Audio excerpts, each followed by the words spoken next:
The plane landed at Rafiq Hariri International Airport in Beirut yesterday evening, and out came President Emmanuel Macron on his second visit to Lebanon and to the devastated capital of Beirut in under 1 month.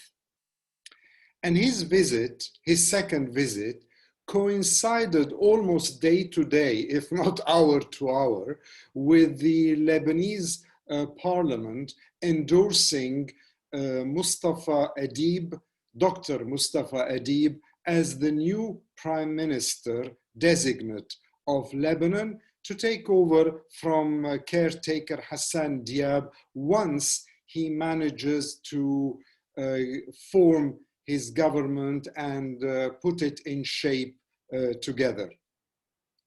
But who? Mustafa Adib? Alexa, who is Mustafa Adib? I bet you this is the question that was asked by many people, including many Lebanese, including Lebanese members of parliament, deputies, as well as politicians. Who is Mustafa Adib? Mustafa Adib is, as far as I can understand, I didn't know the name, but as far as I could understand, he is a lawyer, always a plus bonus with me, but he's also got a doctorate in political science, and he has been ambassador of Lebanon in Berlin to Germany.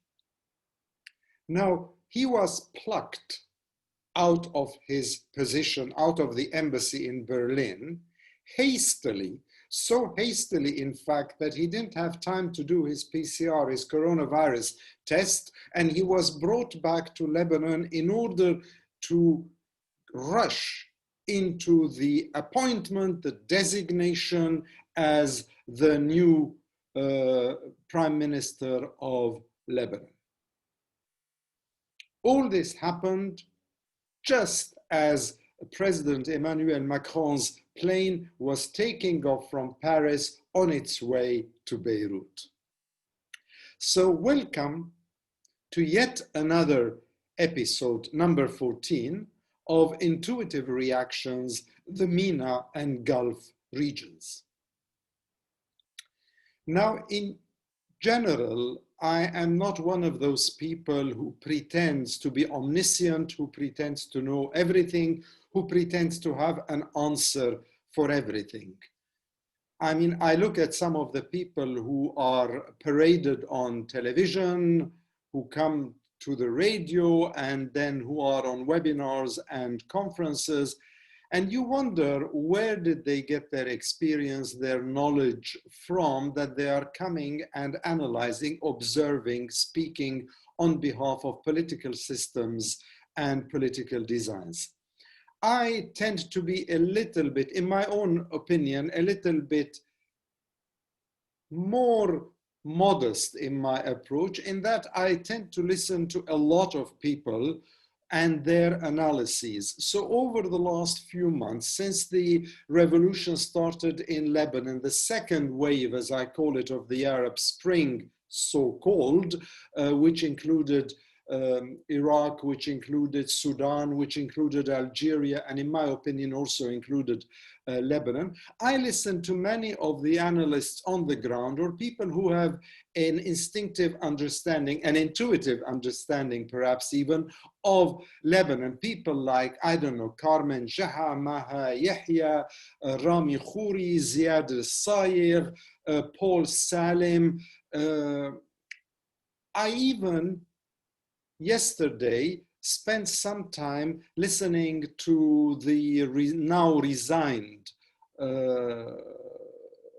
Deputy of Parliament, Paula Yakubian, having a long conversation with Tony Khalife on his political program in Lebanon, in which she basically explained why she had resigned from parliament as an independent deputy, what she thought was happening with the choice of Mustafa Adib, etc., etc.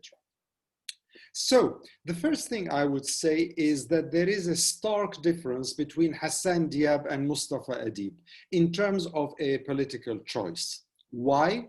Because Hassan Diab was basically chosen by three political parties which are in cahoots together, which are in alliance together.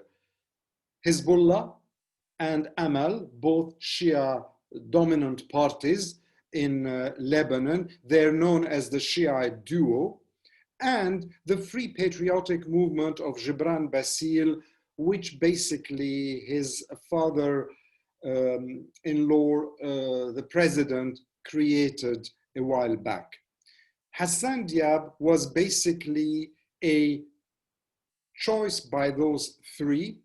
There was no consensus in the country. And when we say a choice by Hezbollah, Amal, and FPM, we basically mean a choice that pleased Iran. The difference with Dr. Mustafa Adib is that this youngish diplomat has been chosen by the majority of the political parties in the country, including Sheikh Saad Hariri's future movement, including the Druze party, and the only sole exception which sort of immediately comes to mind are the Lebanese forces which refused to endorse him. And just to add a bracket here, it was, at least on the surface, a free democratic choice because there was Mustafa Adib, but next to him there was also Nawaf Salam, somebody who is very prominent, very distinguished, liked by many. He's a jurist, he's a diplomat, and he also is now with the ICJ, or the International Court of Justice, and people thought that he would be the right independent person to lead the government. The other candidate was Mohammed El Hout, who is the DG, the Director General of Air Liban, or Middle East Airlines, who has incredible managerial experience to bring to the job. But both of them were thought to be too pro-American, too anti-Iranian, and therefore they were excluded. And I think it was more of a cosmetic choice to say, oh, we have three choices and therefore our hands are forced and we choose Dr. Mustafa Adib. So he was chosen by the majority of the political parties, and he got about 90 votes during the vote of confidence, I think, in the Lebanese parliament. Now, the question I ask is the following. Is this therefore, since the majority of representatives, members of parliament, which as far as I understand, should represent the people, do these votes represent the will of the people in Lebanon, or do they not? Is this basically a political stitch-up by the political establishment, one after the other? They're trying to see which one will succeed. Or is this a genuine attempt by a new face plucked away from his embassy in Berlin to try and make some sense of the mess, the corruption, the disorder, the clientelism that is part and parcel of Lebanon today and has been since the end of the civil war in 1990. I personally am not yet sure. I'm going to reserve judgment. Some people are going to criticize me for reserving judgment because they're going to say, Harry, it's obvious that he was chosen by the establishment. He doesn't represent the people. Look at the posters, look at the slogans, look at the protesters who were following Macron when he arrived to Beirut, when he went to Rabie in North Beirut to visit the national diva of Lebanon, Fayrouz, the 85-year-old woman who now is probably one of the best known names in arts of the Arab world. When he went to visit her, and then after that he went to have a late night powwow or confab with his friend Sheikh Saad al-Hariri, the protesters were there saying Liban libre, non à Mustafa Adib. Donc, therefore, they didn't want him. But the protesters in the street, how much power or clout do they have is again the question. And where does Macron fit in all this? Well, Macron's first visit was a visit of compassion, a visit of trying to assemble, to try and show that he's the savior. Some people were even reminiscing about the French mandate. Quite a dangerous thing to do these days in post-colonial terms. They were talking about please save us, etc. But the first one was one of compassion, was one of humanitarian relief, was one of perhaps even sightseeing to see exactly what's happening on the ground. The dynamics of this second visit have changed.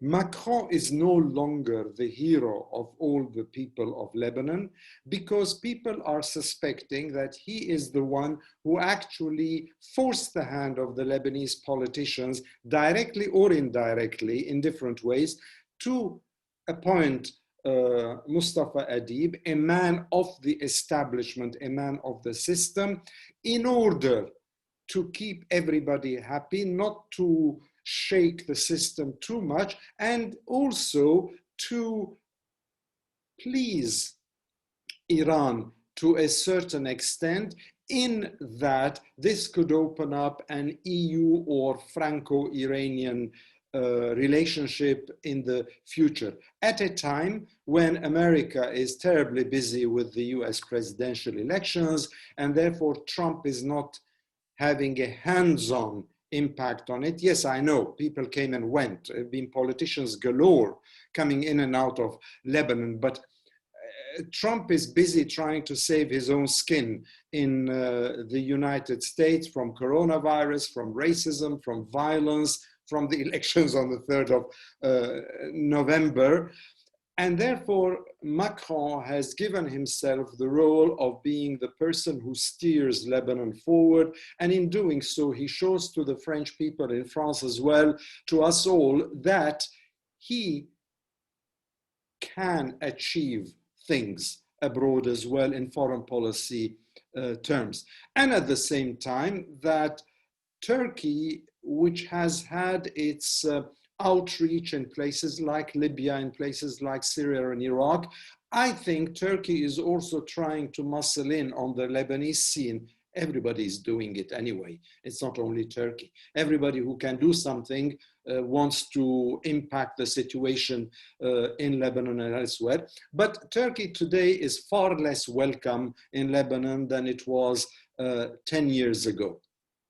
But the Arab world has changed. The Arab Spring in 2010, 2011, much as we malign it, just like we malign the Oslo process, but for entirely different reasons. I don't want to drift toward Palestine and Israel and the USA now. Today, the Arab world is in a mess, but since 2010, Pandora's box has opened.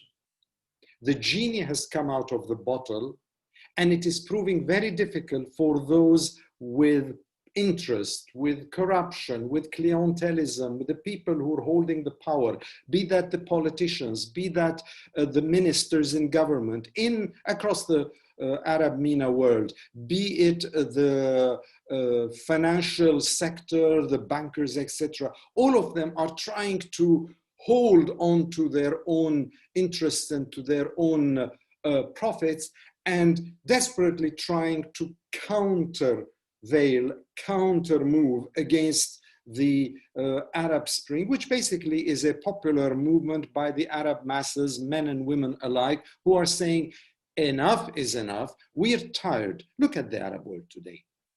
We're talking now of Lebanon, but look at Syria, look at Iraq, look at Libya, look at